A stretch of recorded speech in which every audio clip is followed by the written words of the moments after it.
Ayelet Giladi, Dr. Ayelet Giladi. Hello and thank you for joining us here again. Thank you.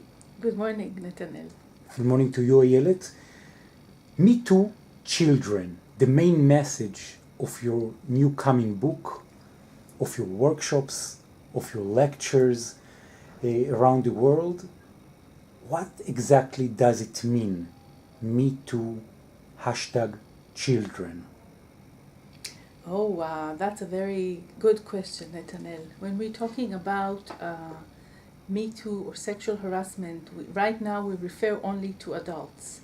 And we now learning what adults are doing to adults. And we have to think a little bit back. What happened to this adult, this producer, this Israeli president, this boss at work didn't start doing sexual harassment when he was 18 or even 16. This is something that happened to him in early age, and he got those behaviors and keep doing them. And now we got to a point which is no longer, he can continue with that. So actually, when we look through theories, I'm as a educational sociology examined that phenomenon through my PhD, and what I found is that sexual harassment will start early at age five between the children while they're playing. So we will see children who are playing together, boys and boys and boys and boys and boys and girls, and there is a moment in the game that they will stop playing and they will do sexual harassment. What is that precise moment that throughout, we should be honest, around 20 years of research of you as an expert in the academy, but also in the ground fields of kindergartens and schools, what is this precise moment that you are saying, hey, watch out parents, watch out teachers, this might change the game between games and sexual harassment? So we can see that children are playing around gender groups of play. You can see children, boys plays with boys around age 5 and girls plays with girls. There are occasions that boys, for example, will leave their group play and will go toward the group play of the girls. And they will interfere the game, and most of the time this interference, which actually happening like in from every 5 children, 1 child will harass. This is the proportion that I see in my researches, and we can see it also outside of Israel researches. We can see that 1 child will eventually harass the other side. And I can give you an example. Children are playing outside in the play yard, out in the house, in a wood house, playing outside. And then the boy will come and ask to join them. The group who is playing is girls. There are girls who are playing. And then the boy will get a role in their play, and he will take the broom and will start doing as he's cleaning the house. And while cleaning the house, he will raise the broom underneath the skirt of the girl and will try with the broom to to take the underwear down. Wow. This is an example of how they're playing together, and at one moment the boys decide to change the rules and do something that he wants to do. At the age of 3, 4, 5, 6? This is something that we see at age 4. We see it more at age 5, and with the age it's coming more and more. And this is a play, so the girls didn't expect that the boy will behave like that, and he did that. And then when you're looking at play, for children's play, you see how strong the gender roles or how strong the behavior is dominant for me as a boy to be a man, to see my strengths, to see as I'm a macho, or and we call it hegemonical masculine. How do I operate that over the girls?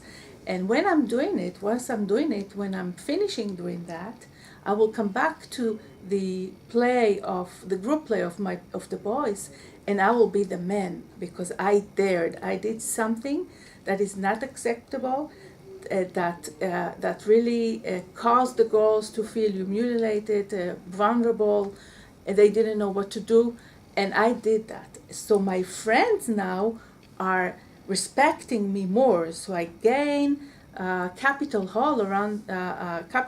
around my boys' friends, and from this point, I'm starting to behave as an harasser, and I'm continue doing it more and more.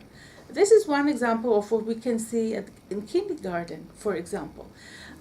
We can see also children, boys and girls, who are actually behaving according to the norms of what should a man behave, act, and look, and what the girls should behave, act, and look.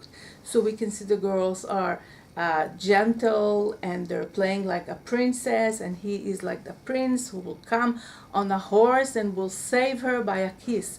And this is a message that the children gets even when they see Walt Disney's movies, or even when they're doing some even in TV, in many TV shows, programs, you can see it. And then what the children are doing, that they're taking what they see and then bringing it to the kindergarten, to the first grade, to the second grade. And it's actually kind of, this is what we play because I saw it in TV, and this is what I should be, this is how I behave, and this is what I do with my free time. It's in my free time at school or in kindergarten. It means that, therefore, in those precise moments of interference, you with your team and your organization are enabling workshops for children, for parents, but also for education people and teachers, to teach them how they should behave to prevent the next in 40 years Kevin Spacey, or the next in 50 years Harvey Weinstein. Mm-hmm. Because they were also once children. And something went wrong, maybe then. And nobody told them that this is wrong. This is not how you behave. You need to respect. You need not to show your power. Power is the issue here. You don't need to show your power over girls or over weak boys. And you have to get your masculine identity in a different ways. So there is one thing that's very important to say. Children do not know that they're doing sexual harassment. When they're doing it, they think that they're playing. They don't understand that this play, if it would not stop, can be also an abuse. And this is the role of the adults, either the parent or the kindergarten teacher or the teacher, to see and to prevent it. And when I'm saying parent, a lot of those cases will happen during the afternoon when the children are playing together and the door is closed. It could be between boys and boys, that the big boy, which is older and 1 year older, will say to the small one, if you want that PlayStation game, let me touch your private organ and then I will give it to you.